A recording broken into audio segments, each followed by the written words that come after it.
దేవ, నా హృదయం నిబ్బరంగా ఉన్నది. నేను పాడుతూ స్తుతి గానం చేసేదను. నా ఆత్మ పాడుతూ గానం చేయను. స్వరమండలమా సీతారామ మేల్కొనుడి. నేను వేకువనే లేచెదను. జనుల మధ్య నీకు కృతజ్ఞతలు చెల్లించెదను. ప్రజలలో నేను కీర్తించెదను. యెహోవా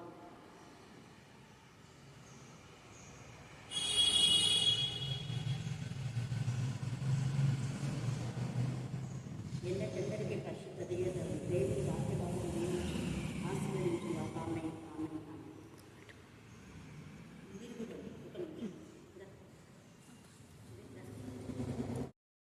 తర్వాత మళ్ళా మనీ నిలబడుతుంది. మీరు ప్రేమ గల ప్రభావం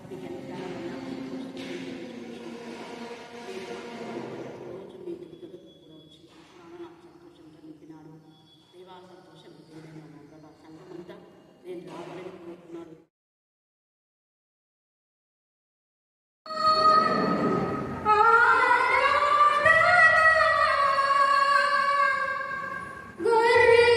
పిల్ల ప్రేమిస్తుకి ఆరాధన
చక్రవర్తి ప్రధాన యాజకులను పరిసయ్యులను మహాసభలకు సమకూర్చి, మనమేమి చేస్తున్నాము?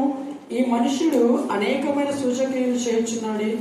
మనం ఆయనను ఇలాగ చూచుచూ ఊరకుండిన ఎడల అందరూ ఆయన యందు విశ్వాసం ఉంచెదరు. అప్పుడు రోమీయులు వచ్చి మన స్థలమును మన జనమును ఆక్రమించుకుందరని చెప్పి, అయితే వారిలో కయప అను ఒకడు ఆ సంవత్సరం ప్రధాన యాజకుడై ఉండి, మీకేమీ తెలియదు, మన జనమంతయు నశింపకుండానట్లు ఒక మనుష్యుడు ప్రజల కొరకు చనిపోవటం మీకు ఉపయుక్తమని మీరు ఆలోచించుకొనరు అని వారితో చెప్పాను.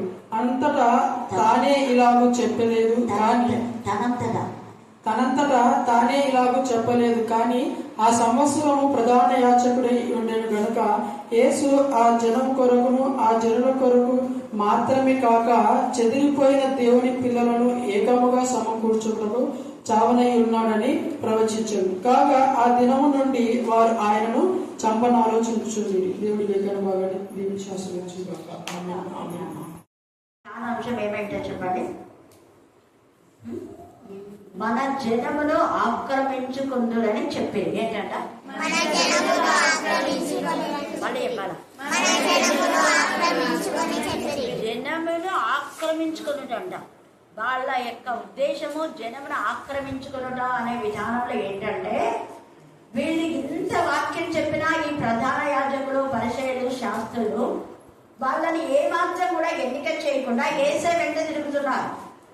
పైగా యేసయ్యని అనేక మంది ఆహ్వానిస్తున్నారు. మా ఇంటికి రండి, మా ఇంట్లో వాక్యం చెప్పండి, లేదా మా ప్రాంతంలో వాక్యం చెప్పండి, మా ఇంట్లో భోజనాలు ఏర్పాటు చేయడము, ఒక్కరికి ఒకరు ఎంతగా పోటీ పన్న విధానంలో యేసయ్యను ఆహ్వానిస్తూ యేసయ్య వెంబడి వెళ్తూ ఉంటే వీళ్ళందరికీ అసూయ ఏర్పడింది. అదే అసూయ అన్నది మన మైండ్లో కూడా రాకూడదు, గుర్తుపెట్టుకోండి, చాలా చెప్పది.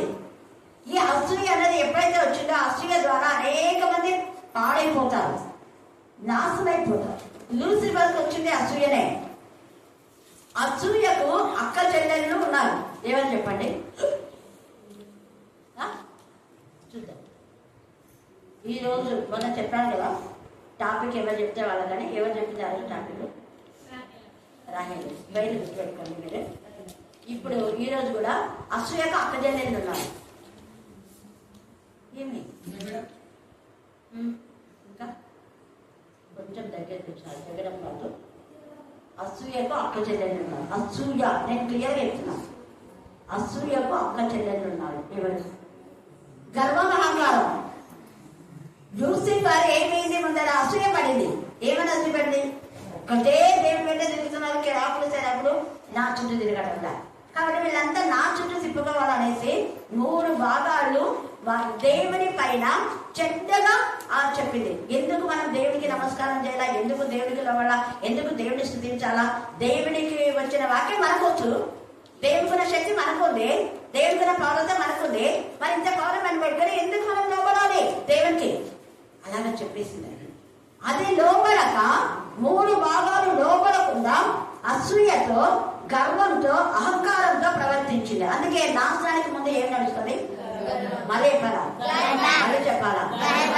కానీ అదే దేవుని బిడ్డలు యథార్థత వేరే, గర్వం వేరే. యథార్థత ప్రవర్తించడం వేరే.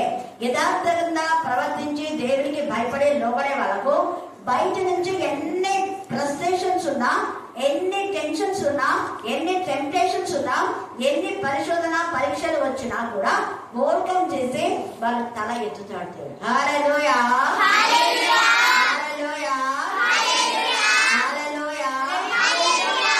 దానియేలును అన్నిటికంటే జ్ఞానులందరికంటే ఎక్కువగా చేసి నిలబెట్టాడు. ఊరికి నిలబెట్టలేదు. ఆ సత్తా దానియేలుకు ఉంది. సత్తా దానియేలుకు ఉంది కాబట్టి మిగతా జ్ఞానులు దానియేలు దానియేలుకు చెప్పినటువంటి ఆ యొక్క మాటలు, ఆ కళాభావం వాడు చెప్పలేదు.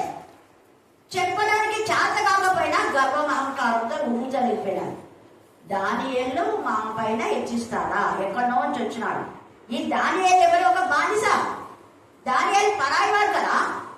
పరాయివాడు, చెరలో ఉన్నవాడు, మా ప్రాంతం వచ్చిన వాడికి మేము ఎలాగా లోబడాలి, మా పైన అధికారంగా చేశాడు. ఇలా అస్సలు తెలియలేదని రాజు తిట్టుకున్నాడు. కానీ ఎవరైతే అలాగ తిట్టుకున్నారో వాళ్ళందరూ కూడా సెకండ్లలో సింహం బోర్డులో వేస్తే ఎముకలు కూడా లేవు. అగ్ని దాంట్లో వేస్తుంటేనే వాళ్ళ భార్య పిల్లలు అందరూ వేశారు. వేస్తుంటేనే ఏమైపోయినారు వాళ్ళు కాలిపోయినారు. చూసారా, దేవుడు రోషం గల దేవుడు. ఇక్కడ కూడా వీళ్ళందరి యొక్క అసూయ ఏంటంటే మన జనాన్నంతా కూడా వాళ్ళు ఆక్రమించుకుంటారు. అంటే ఇంకా ఏసైకే తానా అంటారు, ఏసై చుట్టూ చేస్తారు, మనం ఏం పట్టించుకోరు. కనీసం ప్రైజ్ ఆడుకుని చెప్పారు కేనాడు మనం అంటే ఎంత ఇది చూడండి ఇక్కడ. కాబట్టి ప్రధాన యాజకులను పరిసయ్యులను మహాసభను సమకూర్చి మనం ఏమి చేయుచున్నామో ఎందుకంటే ఈ మనుష్యుడు అనేకమైన సూచక్రియలు చేయుచున్నాడే. వాళ్ళు చేయటంలా, వాళ్ళు ప్రార్థన చేస్తే స్వస్థతలు జరగవు, ప్రార్థన చేస్తే దయ్యాలు పోవు, వాక్యం చెప్తే ఒకరు కూడా రక్షణ పొందరు. అందుకని వాళ్ళకు అసూయ అయిపోయింది. ఈ మనుష్యుడు ఎంతవైపున్నాడు, సూచక్రియ చేస్తున్నారు, మనం చేయలేకపోతున్నాం, మన చుట్టూ వాళ్ళు రారు, వాళ్ళు ఎంతసేపు ఏసై వెంటనే పోతున్నారు, ఏసై నా మొన్న జపం చేస్తున్నారు వాళ్ళు. ఇది వాళ్ళకు యొక్క ఇది అనేసి ఏమంటున్నారు, ఇక మన జనులను వాళ్ళు ఆక్రమించుకుంటారు. సేమ్ గతంలో 2024లో మన సంఘంలో జరిగింది అది సేమ్. కానీ దేవుడు చూస్తూ కోరుకో.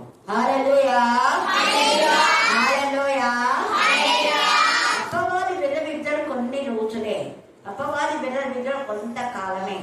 అందుకే కొంతకాలం దేవుడే దానికి సమయాన్ని ఇస్తా అంట మనం టెస్ట్ చేయడానికి. ఎందుకు చెప్పండి, భలే బలం మనం టెస్ట్ చేయడానికి, మనం పరీక్షించడానికి, పరిశోధించడానికి, మన పరిశోధనలో అగ్ని లాంటి శ్రమల్లో మనం అంటే ఏంటో మన సత్తా మనం చాటాలని దేవుడు యొక్క నాకు బిడ్డవని, నా కుమారుడవని రుచిపరచాలి. ఇవేం కాకపోతే దొంగ ఎప్పుడు దొంగ అని అంటాము చేయకుండే, అంటే వాళ్ళ దొంగతనం చేయాలని ఆలోచన ఉంది, తీసుకోవాలని ఆలోచన ఉంది, కానీ అవకాశం లేదు. పాపం చేయాలని ఆలోచన ఉంది, పాపం తలంపులు ఉన్నాయి, కానీ పాపం చేసే అవకాశం లేదు కాబట్టి పాపం చేయలేదు. పాపం చేసే అవకాశం లేక పాపం చేయనంత మాత్రాన వాడు పరిశుద్ధుడు కాదు. మోహపు చూపు చూసినా కూడా నీ హృదయంలో నువ్వు వ్యభిచరించాలి. పలాని వాళ్ళు తీసుకోవాలి అని తీసుకోకపోయినా ఆ తాట వచ్చినప్పుడు దొంగమే. అందుకే ఇతరుల సొమ్ము గురించి మనం ఏం చేయకూడదు, ఆశ కూడా ఉండకూడదు అంటాం. తీసుకోకపోయినా ఈవెన్ మన తలంపులలో కూడా రాకూడదు, అదే పరిశుద్ధత. హల్లెలూయా, హల్లెలూయా, హల్లెలూయా. అందుకే దేవుడు మనందరి యొక్క ఆలోచన ఏంటి, తలంపులు ఏంటి అన్ని అక్కడ లిఖితం చేస్తున్నాడు. ఇదే వీళ్ళ ఆలోచన, నువ్వే నిన్నేమో బాగా ప్రజలాడు అంటున్నారు ముందర, కానీ వెనకాల వీళ్ళ తలంపులన్నీ ఎలా ఉన్నాయి, ఏం అంతైందా, తలం మొక్కకి ఎందుకు లేదు రాదు చెప్పారా, ఎందుకు వాక్యం చెప్పమని చెప్పారా, మనకు రాదా.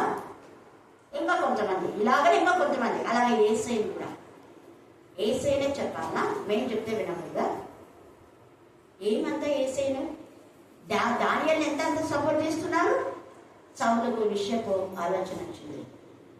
దానియల్ నాకంటే చిన్నవాడు, పైగా నా అల్లుడు.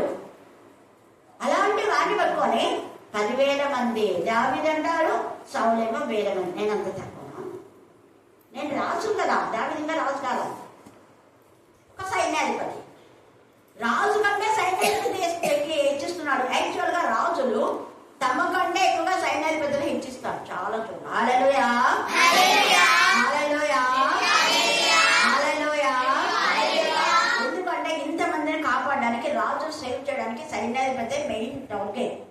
అందుకనే మా ప్రాణములను కాపాడడానికి వీళ్ళు కాబట్టి వీళ్ళు మాకంటే ముఖ్యులు అంటారు. ఇంకా కొంతమంది ముందు వాళ్ళ దగ్గరికి పోయి పర్మిషన్ తీసుకో, నా దగ్గర కాదు అంటారు. వాళ్ళపై అడుక్కో, వాళ్ళ దగ్గర సంతకాలు తీసుకురాకు, అప్పుడు నేను సంతకం చేస్తాను. చూసారా, సేమ్ యేసయ్య తన యొక్క శిష్యులకు తను దేవుని కుమారుడైనా తను తగ్గించుకొని తనకున్న అథారిటీ, ఏ అథారిటీ దేవుడి ఇచ్చాడో సేమ్ అథారిటీ తన శిష్యులకు ఇచ్చి వాక్యం ప్రకటించాడు అన్నాడని కొంచెం మీద.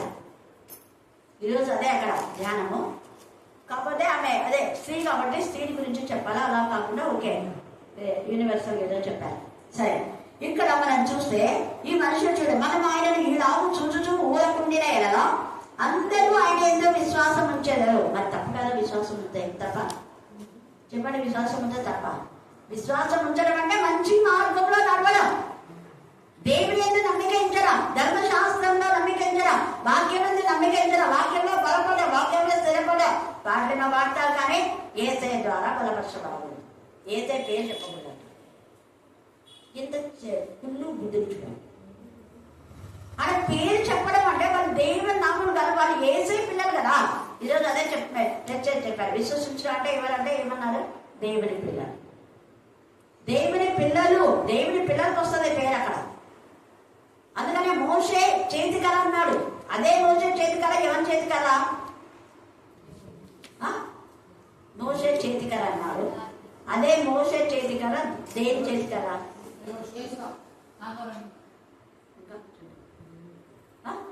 చెప్పండి, ఎవరో చెప్తున్నారు నోట్లో ఉండదు. మోషే చేతికర్ర అన్నాడు ఒక చోట. అదే మోషే చేతికర్ర ఇంకొక మాట కూడా మెన్షన్ చేసిన. కరెక్ట్, నేను కూడా అదే ఇంకా మళ్ళీ చెప్తాను చూడండి.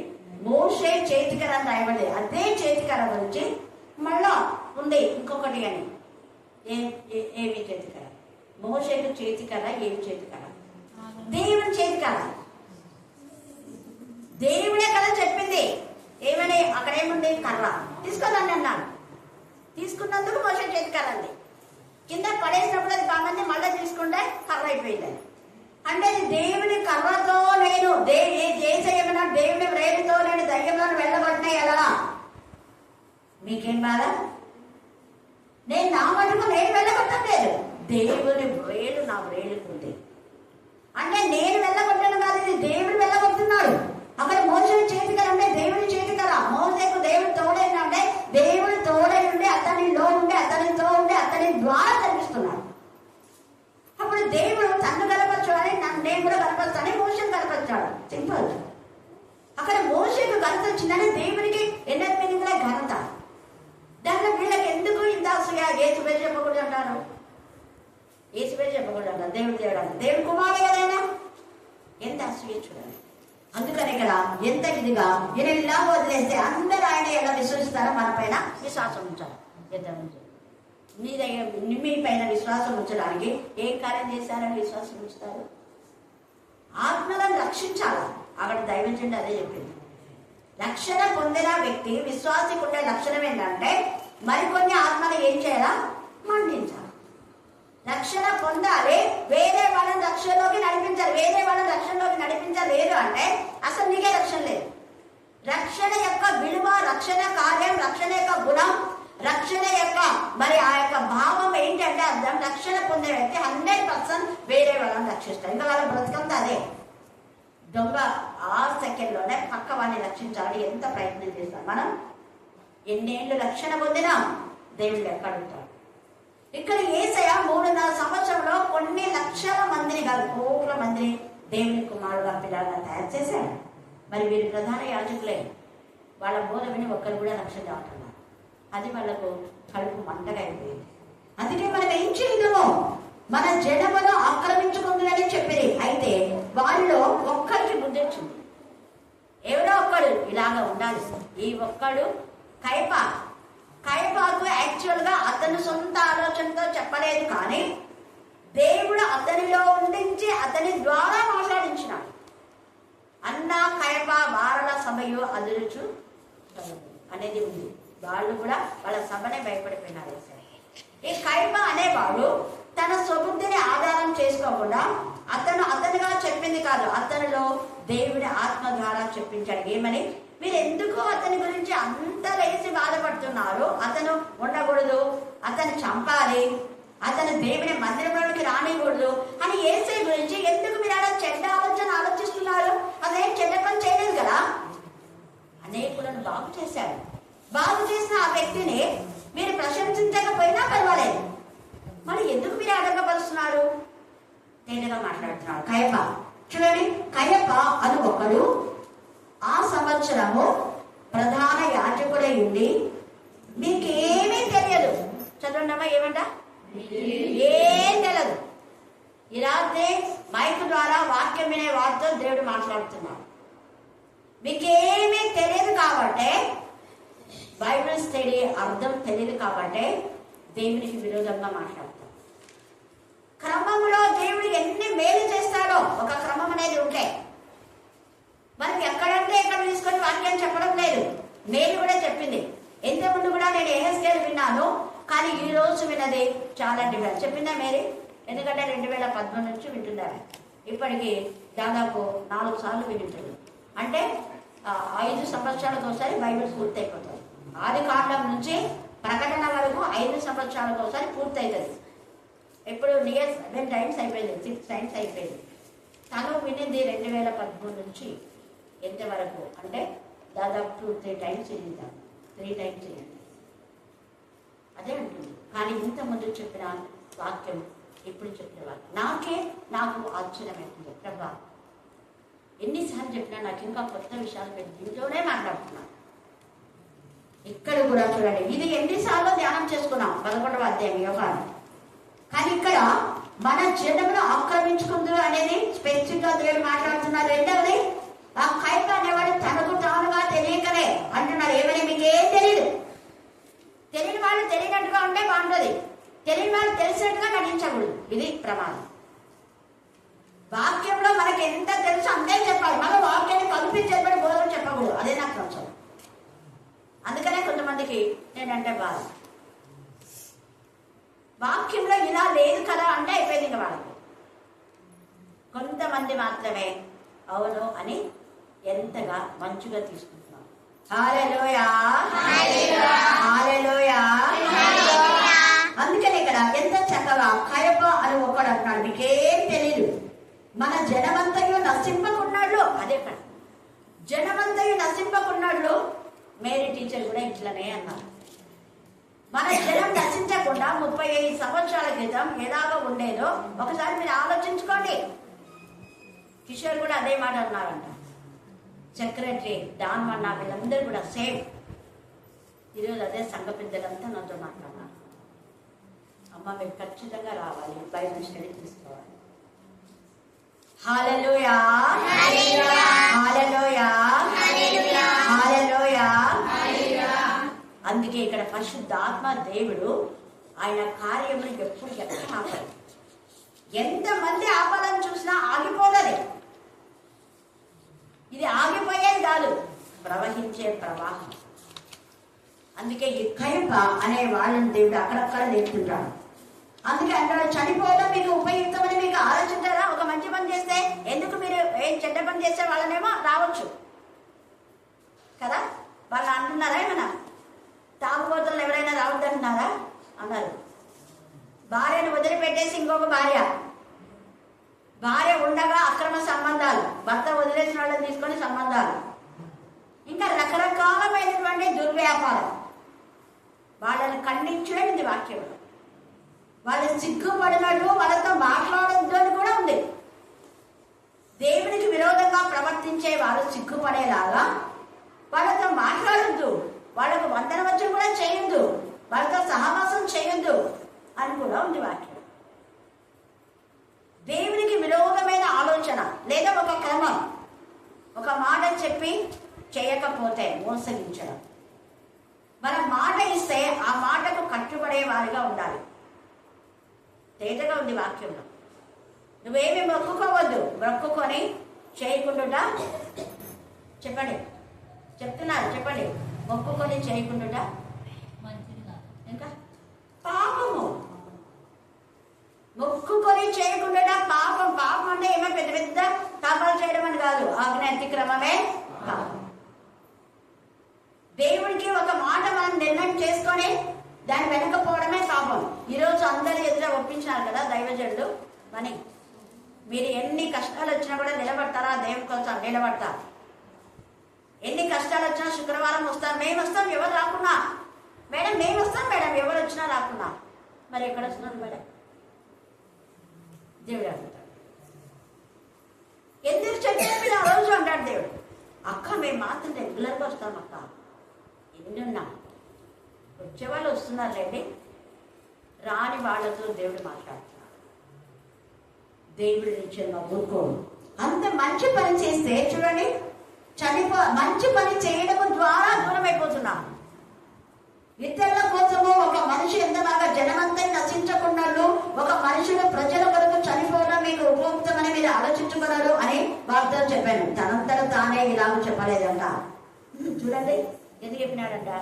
ఆ సంవత్సరము ప్రధాన యాజకుడే ఉండేను కనుక యేసు ఆ జనము కొరకు మాత్రమే కాక చెదరిపోయిన దేవుని పిల్లలు ఏకంగా సమకూర్చుదగను.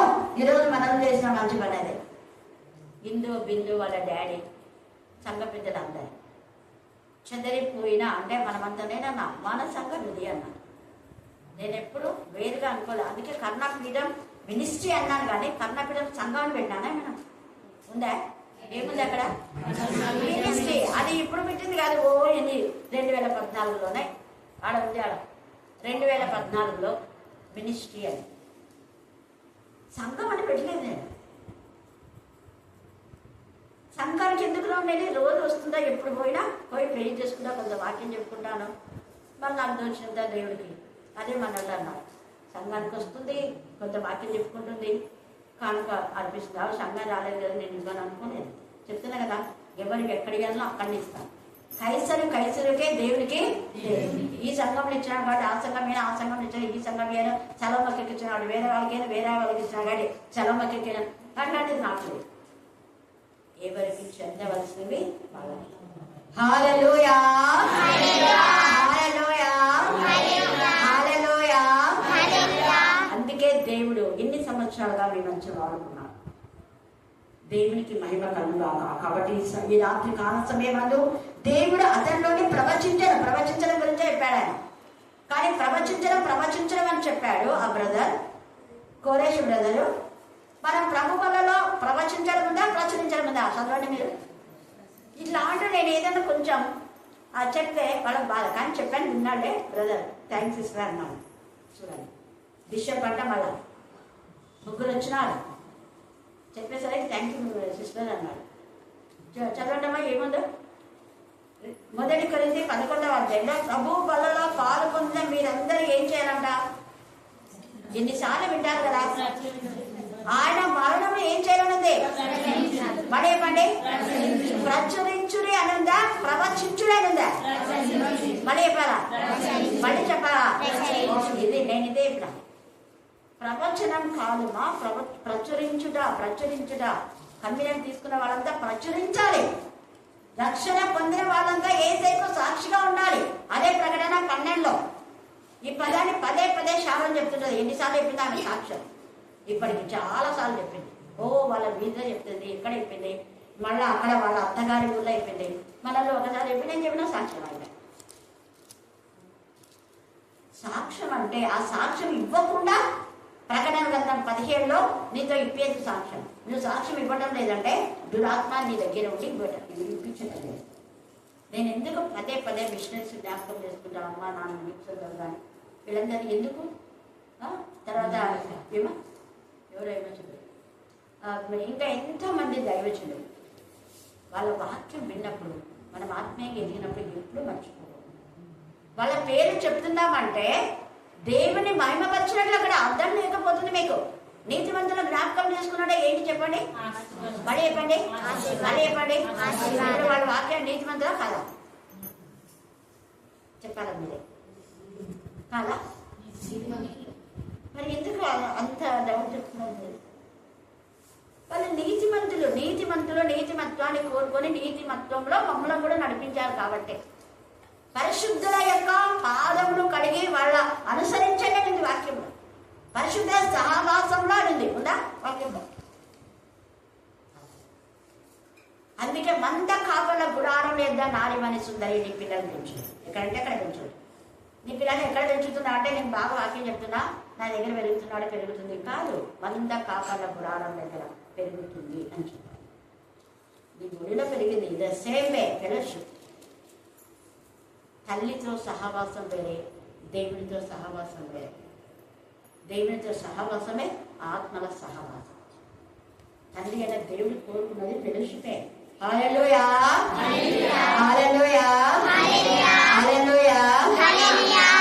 కాబట్టి చెదరిపోయిన దేవుని పిల్లలను ఏకంగా సమకూర్చుగా చావనై ఉన్నాడని ప్రవచించను కాగా ఆ దినం నుండి వారు ఆయనను చంప ఆలోచించుచుండిరి. ఇలాగా చెప్పినందుకు ఆయన ఇంకా చంపాల్సిందే. ఇంకా కైప కూడా ఆయనకే సపోర్ట్ చేశారు. ఏం చేయలేక అనుకుంటున్నారు. కొంతమంది తలలు గోక్కుంటారు. అవునా కదా? మేమంతా కష్టపడి చేస్తే